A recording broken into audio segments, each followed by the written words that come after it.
Welcome to your home with Alicia Smith, presented by F&S Building Innovations. This home had a lot of classic features that we really wanted to overhaul and get it a whole new look.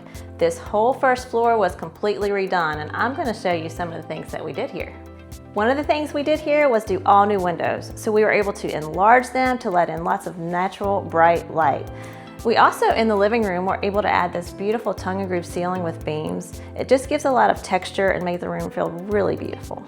Originally, there was a post right here, which really confined the kitchen space. We wanted to make that better, so we engineered and installed a structural beam in this area, allowing us to completely open up this space.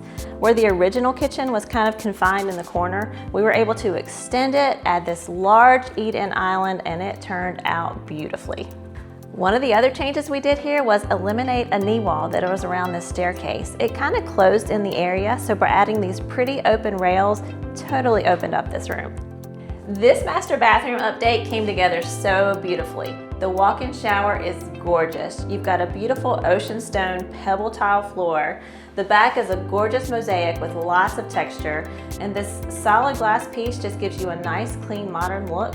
Overall, the bathroom has nice, calming gray and beige natural tones, and it is so pretty. The hall bath update is just a continuation of the master. We continued some of the same tile, the neutral tones. We've got a large format subway tile for the bath surround in a watercolor, which is so pretty.